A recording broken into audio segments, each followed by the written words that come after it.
I am literally hyperventilating right now. Like, I am physically shaking. The emotional warfare of that finale just put us through the absolute ringer, and I cannot even process the sheer trauma of it all. Right. I mean, it is just exhausting. We were watching literal teenagers hold the entire weight of a dystopian nightmare on their shoulders while the men do absolutely nothing. Oh, completely nothing. It requires the exact same delusional fake hustle energy that we brought to our rec basketball game today. Yeah. Just trying to survive a rigged, catastrophic system while aggressively pretending everything is fine. Oh my God, do not even remind me about the basketball. I mean, the sheer, unadulterated uselessness of the men in Gilead has reached just a historic, astronomical high. They are raggedy, they're toxic, and they are completely incapable of cleaning up their own messes without, sacrificing a woman to do it. Exactly. But wait, babes, welcome back. We love you, we see you, and babes, we hope you have an amazing fucking day, because after watching episode 10, Secatures, we desperately need some joy in our lives. You truly, truly do. But before we get into the absolute masterpiece of television that was this finale, I mean, we have to talk about our afternoon. Because, Snark Squad, we went to rec basketball today. We did. We subjected ourselves and honestly innocent bystanders to that entire experience. And the spiral was so hard. I don't know what possessed us to join an adult sports league, but the uncoordinated chaos is just so real. We're so tragically unathletic, yet somehow we're taking it way, way too seriously. It's the specific dynamic of adult sports leagues that just destroys me. Like, you have people out there acting like scouts and the Lakers are sitting in the bleachers of a middle school gym. Yes. Oh my God. It's the fake hustle energy for me. We are out there trying to look athletic while actively dying internally. I mean, my lungs were staging a violent protest. A protest. And the scoring. Half the time, nobody even knows what the score actually is, but we are sprinting back on defense like our lives literally depend on it. We played one game, one single game, and suddenly I think I'm like an elite investigator of the pick-and-roll defense. I was emotionally celebrating every single point like it was Game 7 of the NBA Finals. I mean, someone on our team made a free throw, a completely standard, unremarkable free throw, and I was chest bumping the air. Right. I was screaming. It was unhinged. I am accidentally becoming fiercely emotionally competitive with, like, suburban accountants and dental hygienists. Meanwhile, I am acting like an angry, unhinged coach on the sidelines for absolutely no reason. I mean, I don't even know the plays, but I'm pacing, I'm glaring at the referees, I'm whispering aggressively to you about zone defense when I don't even know what zone we are supposedly in. Wait, I was literally dying when you were yelling at the ref. I was giving deeply toxic sports dad energy, and I cannot apologize for it. It's the delusion for me.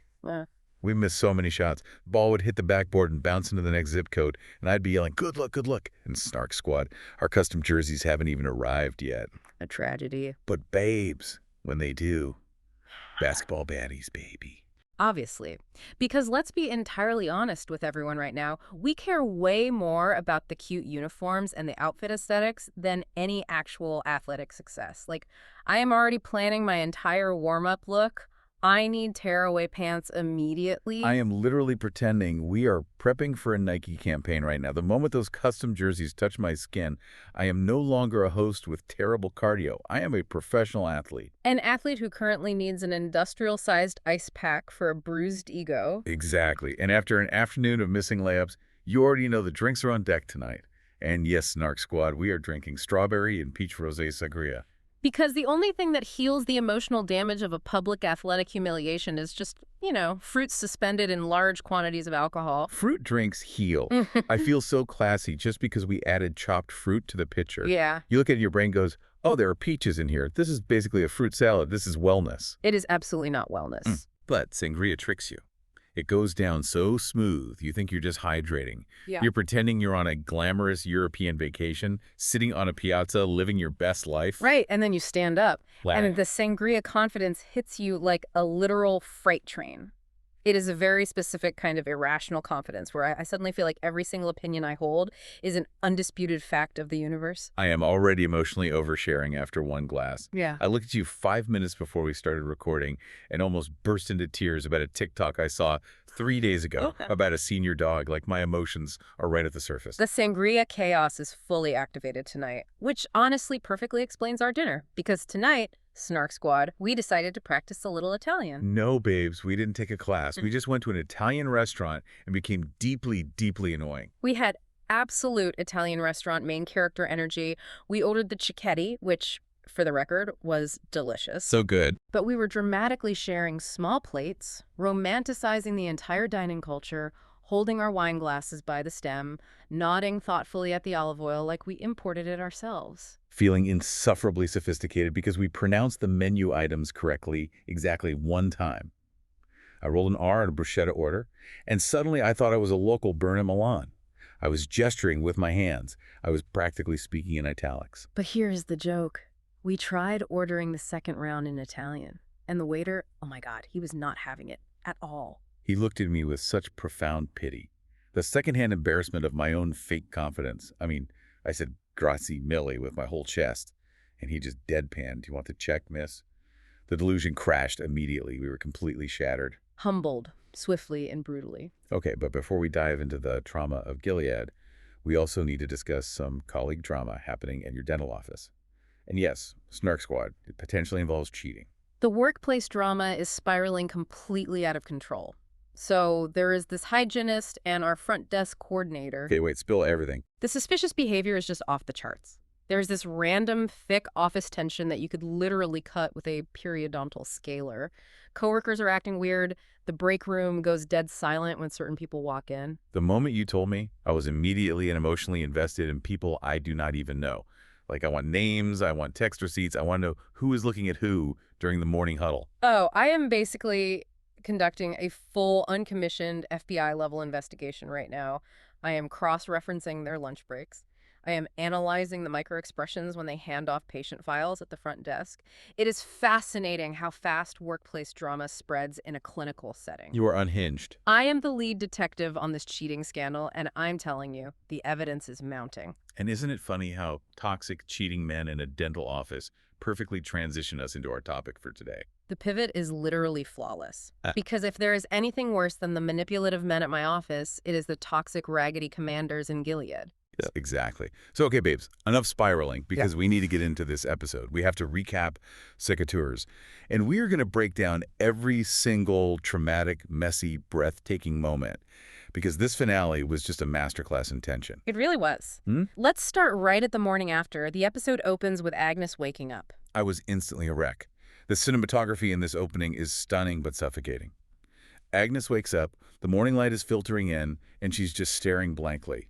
And then she sees it. Right, the speck. The tiny speck of Dr. Grove's blood on her from the night before. Yeah. You can see the trauma just lock into your body. The realization hits her that it wasn't a nightmare, it was real. Becca is gone. The eyes took her. It grounds the entire narrative immediately because, there were all these fan theories flying around after the previous episode. People thought maybe Mayday dressed up as the eyes, maybe it was a secret rescue mission. Which was so delusional. Completely. Because Gilead does not rescue girls who snap. They lock them up. And what's fascinating is the psychological weight of that speck of blood. It represents Agnes's complicity. She didn't wield the pruning shears, but she was there. She's permanently marked by the violence of the system. And then we get this voiceover, this official coroner's report. And my blood was boiling. Well, the linguistic manipulation in that voiceover is just a quintessential authoritarian tactic. The report describes Dr. Grove, the man who abused Hulda, who abused Agnes, who abused his own daughter Becca for years, as a white Christian male. Christian. He is a demon. Call him a raggedy demon predator. Do not call him a Christian. Exactly. It infuriates me on a profound level how institutions launder the reputations of powerful abusers. They use religion as a shield. By labeling him a white Christian male in the official record, Gilead is signaling that his status protects him even in death. Right. His actions are entirely erased to preserve the sanctity of the patriarchal hierarchy. It's not just a cover-up, it is the systemic rewriting of reality. Well, I was cheering for Becca in my living room. When the report clinically described the multiple stab wounds with the cicatures, the gardening pruning shears, and specifically mentioned the defensive wounds and the wounds to his genitalia, I said, yes, Becca, prune that raggedy demon to pieces. It is arguably the only appropriate use of gardening tools in the history of Gilead. But then you look at how the school handles the aftermath. Aunt Vidalis stands up at the front of the classroom and does the classic institutional sweep under the rug. She tells the girls that Becca won't be attending class because of her father's untimely death. And the gossip mill starts immediately. Shunammite is completely out of the loop, leaning over and asking what happened. And Daisy, our absolute messy, chaotic queen, hits her with the most iconic line of the entire season. Mind your blessed business. Yes. Snark Squad, we are vowing right now to use this phrase daily. You ask me why I missed a layup at rec basketball. Mind your blessed business. You ask me what's in my third cup of sangria. Mind your blessed business. It's literally the perfect deflection. But the tone shifts so fast because then we actually see Becca. The prison scene. Babes, I couldn't handle it. Mattea Conforti's performance here is astounding. Give her every single award. She has completely fractured from reality at this point. She's locked in this cold, concrete holding cell, rocking back and forth, and she's just quietly singing Rise and Shine, Give God the Glory to herself. They broke me. It's chilling. It highlights how, when a person's mind is completely broken by trauma, they retreat to the very religious conditioning that trapped them in the first place. The system failed her utterly, yet she is using its hymns as a coping mechanism. It was devastating. But wait, did you catch the cameo in that scene? The white-haired prison matron in the black gloves who unlocks the cell to let Aunt Lydia in? The one who coldly says, don't agitate her. Yes. Babes, that is Margaret Atwood, the author, the creator of this entire universe. I actually didn't even realize that at first. The thematic weight of that cameo is brilliant, though, because Margaret Atwood also had a cameo in the very first episode of the original series, where she played an aunt who literally slaps June at the Red Center. Wait, she did? Yes. And now she's playing the jailer. Mattea Conforti did an interview saying Atwood was scary but sweet on set. It's fascinating that the architect of this dystopian nightmare continually casts herself as the enforcer of its cruelty. She's physically locking her own characters into the hell she wrote for them. That is such a wild way to look at it. But speaking of enforcers, Aunt Lydia goes to beg Commander Judd for help.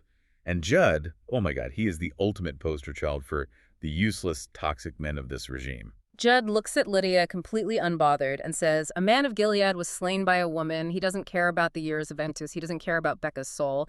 He just cares that the patriarchal hierarchy was inverted. Exactly. A woman killed a man, therefore the woman must be destroyed. He casually suggests Becca either be forced into becoming a handmaid or sent to the wall. And when Lydia tries to push back, pleading with him to find another way, Judd drops the coldest line. He literally says, there is no we.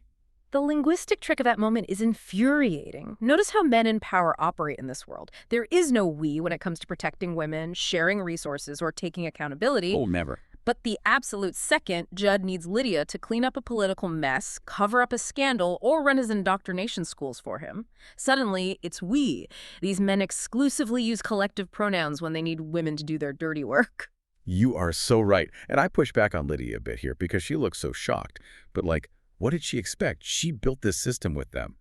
But Agnes is feeling that exact same systemic fury, which brings us to the next massive shift in the story. Agnes snaps. She reaches her absolute breaking point. Yes.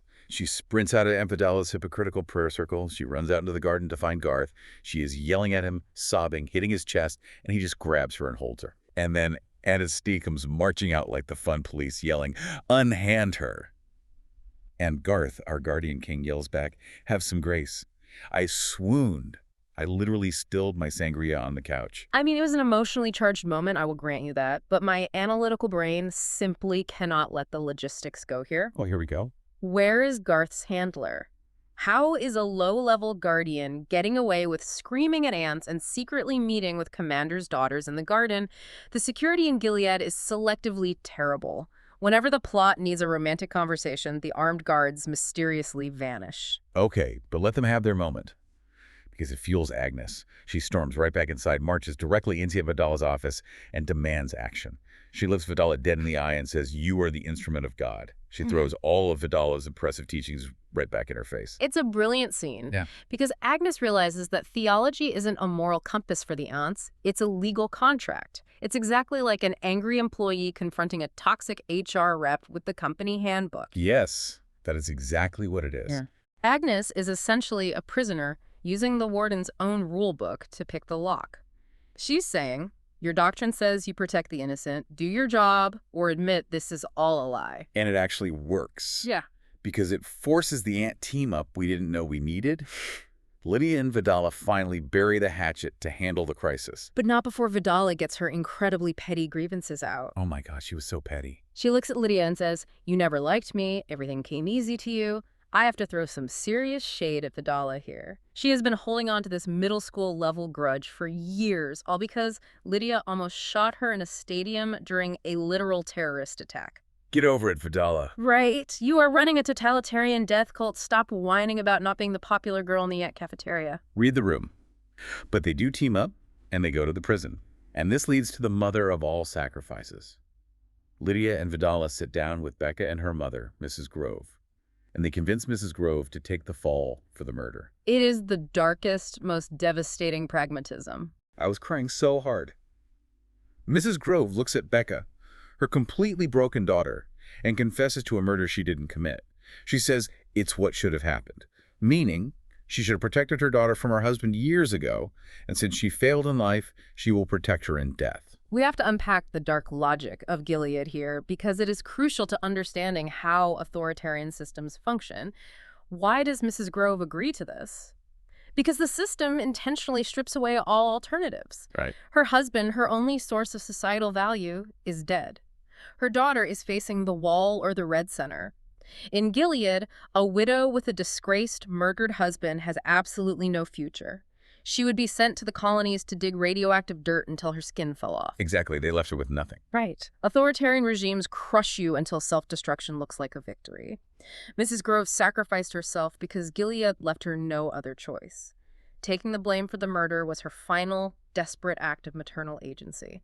It was the only way she could exercise control over her own life and save her daughters. That breaks my heart even more. The idea that suicide by execution is the only agency a mother has left. And this trauma ripples outward, pushing Agnes to use her own dangerous leverage. She goes to Commander Weston, the man she is arranged to marry. She begs him. Yeah. She puts everything on the line and confesses to Weston that she was also abused by Dr. Grove, hoping this vulnerability will gain his sympathy and influence to help Becca. And Weston does pull some strings to get Becca out of the holding cell and placed on house arrest. But then, Bates, he calls off his engagement to Agnes. He tells her he needs to distance himself from the scandal. Messy. So messy and cruel. But let's investigate this, because the internet is completely divided on Weston's motivation. Oh, really? Yes. Did Weston dump Agnes because she confessed she was abused, making her sullied and damaged goods by Gilead's twisted purity standards? Or is there a deeper, more calculated layer here? Okay, detective, hit me with the theory. There is a prevalent theory that Weston might secretly be part of Mayday, operating similarly to Commander Lawrence. Or, at the very least, he is a highly calculated man playing 4D chess. Wait, I don't buy that. Think about it, though. If he is Mayday, or just a man heavily focused on self-preservation, he realizes Agnes is wildly dangerous. She is surrounded by fiercely loyal friends who will literally carve up a commander with gardening shears. Plus, she's secretly tied to June Osborne. Weston might have dumped her because he realized he was dodging a massive political bullet by staying away from Agnes and her orbit. I am pushing back on this. I'm pushing back so hard. I am so tired of us projecting mastermind intelligence onto men who are just practicing basic, cowardly self-preservation. It's a plausible theory, though. If he was Mayday, why wouldn't he use his immense power to actively protect Becca and Agnes? That theory sounds like giving a coward way too much credit. He isn't playing chess. He's abandoning a sinking ship because he is a selfish coward who doesn't want the Mayday smoke. That is a very fair counterpoint. Regardless of his underlying motivation, though, the fallout from the broken engagement leads to one of the most compelling, chaotic scenes of the season. Paula on the floor. Drunk Paula is a menace. Oh. I was reveling in the messy drama of it.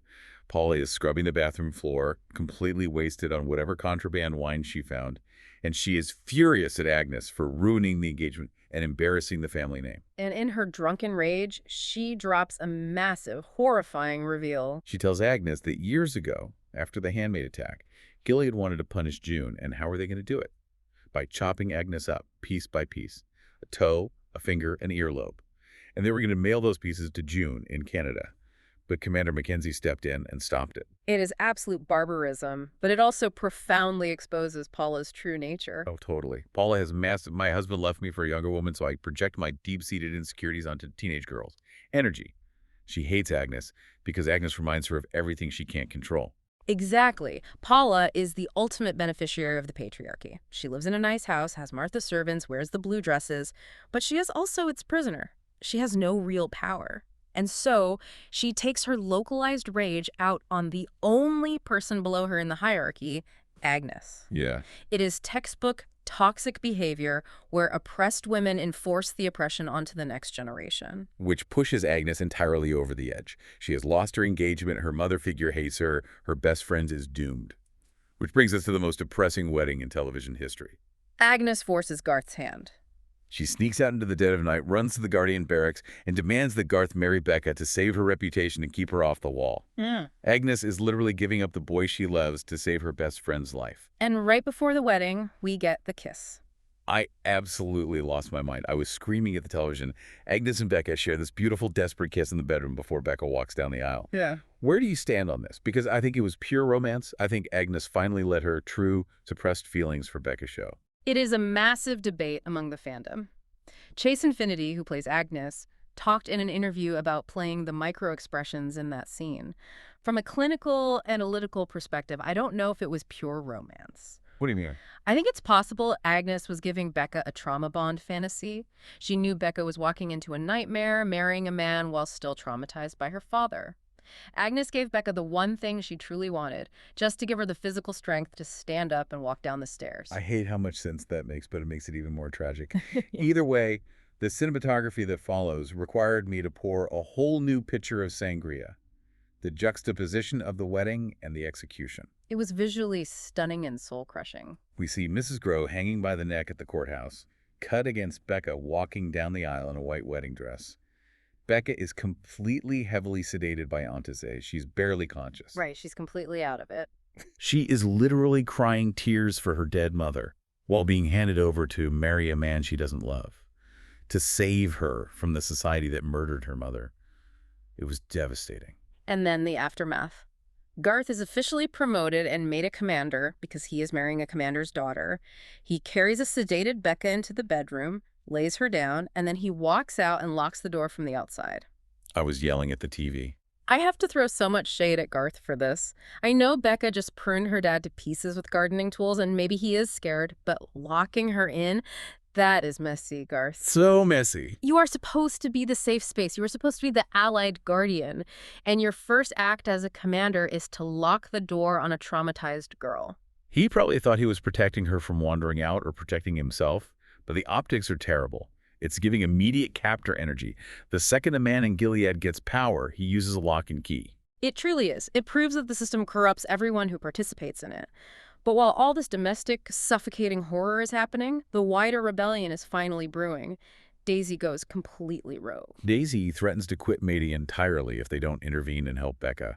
And who does Mayday send to the docks to deal with their rogue, loose-cannon teenager? Elizabeth Moss. June Osborne is back. When June intercepts Daisy at the dock and throws her into the back of the honey truck to hide her, I was losing it. The confrontation between them is electric. It really is. Daisy is yelling, emotional, demanding they save her friend. And June, hardened by years of war, tells her coldly that she cannot risk the entire underground intelligence operation for one single person. What is fascinating here is the absolute glaring irony. June Osborne is the queen of burdens. She spent years in Gilead making wildly risky, emotional, objectively terrible decisions based solely on saving the people she loved. Oh, completely. And now, Daisy is doing exactly what June used to do, being a reckless, loose cannon. June is looking at a mirror image of her younger, more emotional self. It's a brilliant exploration of generational trauma and the cycle of rebellion. It really is. And then comes the realization. Daisy is pleading her case, explaining why she cares so much about these girls at the school. And she offhandedly mentions Agnes. The micro-expressions on Elizabeth Moss's face in this moment, it is a masterclass in acting. June literally freezes. You can physically see the breath catch in her throat. The hardened soldier drops away and the mother returns. She asks, with her voice trembling, what is she like? Is she happy? I got entirely choked up. June hearing about Hannah, hearing from a stranger that her daughter is brave and loyal and kind, it just broke me. It changes the entire calculus for June. She lets Daisy go back into Gilead. And Garth, trying to do some good, covers for Daisy sneaking back into the school by giving her a cigarette and pretending he just caught her smoking in the courtyard. Which leads to the biggest, most earth-shattering moment of the series, the big reveal. Daisy is sitting in the dorm talking to Agnes, and she just drops the bomb. She tells Agnes the truth. She tells her that her biological mother is June Osborne. And Agnes's immediate reaction is to scream, "The terrorist!" Yes, because that is all she's ever been taught. To Agnes, June Osborne is the boogeyman who murdered commanders and kidnapped children. But Daisy looks at her dead in the eye and delivers the line of the season. Your mother wasn't just a handmaid, she was the handmaid. Absolute chills. And the aftermath of that realization. Agnes goes to her room, digs frantically through her secret stash of hidden items, and finds her old childhood drawing. The one signed, Hannah. I was screaming. She remembers. You are watching the cognitive dissonance break in real time. Agnes has to unlearn a lifetime of state-sponsored propaganda in a matter of seconds. And what she does next is brilliant. Yes, she goes to Lydia. She goes directly to Aunt Lydia and confesses that she knows her real identity. She knows she is June's daughter. And Lydia doesn't punish her. Lydia doesn't report her. Lydia looks at her and says, I knew her well. She never gave up. Neither will we. It is the formation of the ultimate alliance, the old guard and the new generation. And that final sequence, Daisy sends June a letter hidden in a honey jar saying she is building an army of teenage girls inside Gilead. And then we see Agnes, Daisy, and Shunammite walking down the stone hallway in slow motion with their pinkies linked in solidarity. The visual messaging is clear. Nothing can be more powerful or more dangerous to a fascist regime than a united front of teenage girls. It sets up the next season perfectly. Perfectly. Okay, Snark Squad, we have to pivot to our segments because we have thoughts. Segment 1, most likely to survive the regime. We are debating which of us and which characters would adapt best under pressure in Gilead and who would emotionally collapse immediately. I think we both know the undisputed answer to this. I will admit it right now, fully and freely. I would be like Hulda. I would be crying, confused, and I would instantly end up on the wall. Without a doubt. The very second someone told me I couldn't wear pink or have an iced coffee or drink rosé sangria, I would throw a massive fit and they would take me away. I have zero survival skills for a dystopia. I require comforts. I, on the other hand, would be Aunt Lydia. Oh, absolutely not. Stop it right now. Listen to my logic. I would be scheming, I would be taking meticulous mental notes, and I would be playing the long game. I know how to navigate highly toxic environments. Delusional. I would smile, I would nod, I would write down your secrets in a little black book, and I would use them against you 5 years later to secure my own power. I am pushing back on this delusion. You think you have elite survival skills just because you can investigate dental office trauma. Oh.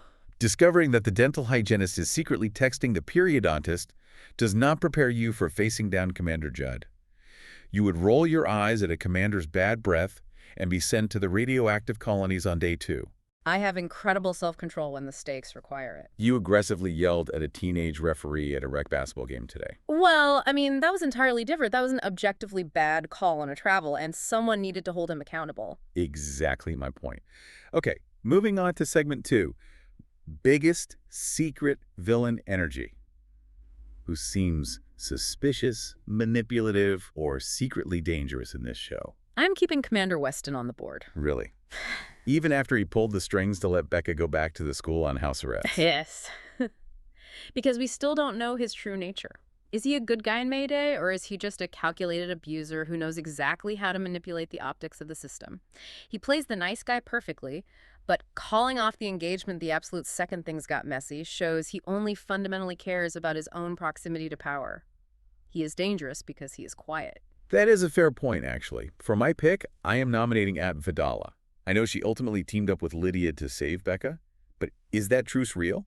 Or is she just waiting for Lydia to drop her guard so she can strike? Oh, she's definitely waiting. She literally said, "You never liked me." She is holding on to deep, festering resentment, and resentment breeds villainy. She will turn on Lydia the second it benefits her. And we cannot forget Commander Mackenzie. He saved Agnes from being chopped up, which is great. But he is still a top-tier demon who upholds the entire systemic apparatus of Gilead. The bar is literally in hell if we are praising a man for simply not allowing his adopted daughter to be mailed in pieces across international borders. The bar is a tripping hazard in hell. Segment 3. Things that would never work in real life. If we compare the show's rules to modern life, how badly would we behave? The complete and utter lack of whispering is what takes me out of the reality of the show. Yes. Everyone is so loud. Why does everyone in Gilead yell their treasonous plots in echoey stone hallways? Daisy is literally shouting about Mayday and June Osborne in a stairwell. In real life, an eye or a guardian would hear you instantly. You are plotting the overthrow of a government. Use your inside voices. For me, it's not being allowed to read. I am way too nosy for that rule. Yeah. If they told me I couldn't read or write, I would be writing hot gossip on the bathroom walls in my own blood. I need to text. I need to read the group chat. I cannot survive without written tea. And the arranged marriages to 6-year-old men? I would simply pass away. Mm. Or I would pull a Becca with the secateurs on day one. Hand me a pruning shear and see what happens, Commander. I would go feral. Which brings us perfectly to segment 4, Main Character Survival Delusion Award. This goes to the character who thinks they are way smarter and more prepared for survival than they actually are. Oh, I know exactly who you're going to pick. It is Daisy. Aggressively, profoundly Daisy. She thinks she's this master spy, this brilliant undercover operative, but she almost got the entire Mayday operation shut down because she threw a temper tantrum on a dock. She was stressed? She is reckless, she yells in hallways, she makes demands of her superiors, and she relies entirely on plot armor to survive. I am defending my girl Daisy. She is a teenager. Of course she is reckless. She grew up in Canada eating pizza, going to the mall. She doesn't understand the deep psychological trauma these girls in Gilead have. But she has absolute main character energy. She got a letter to June hidden in a honey jar. She linked pinkies in the hallway. Let her live her delusion, because her delusion is what sparked the revolution. Her delusion almost got Garth put on the wall. But fine, I will concede she gets results, however messily. Okay, Snark Squad. That brings us to the end of this incredibly messy, traumatic, beautiful finale recap. Thank you for hanging out with us, analyzing this incredible television, and indulging the Rosé Sangria chaos. We appreciate you surviving our basketball tangents, our dental office investigations, and our discussions into authoritarian psychology. We have some questions for you, so get in the comments right now. Ask yourselves, would you survive a dystopian world, or would you be the first to go, crying over iced coffee like me? What adult rec sport would humble you immediately? Is sangria truly an elite beverage, or is it just adult juice tricking us? And most importantly, what workplace drama currently has you invested? We need the tea. Cross-reference those lunch breaks and report back to us. Remind yourselves to like, comment, subscribe, and share this conversation with your messiest bestie. But before we go, chew on this final provocative thought. If Aunt Lydia knew exactly who Agnes was this entire time, did she purposefully orchestrate putting Daisy, Mayday's newest operative, in the exact same school orbit just to trigger this entire rebellion?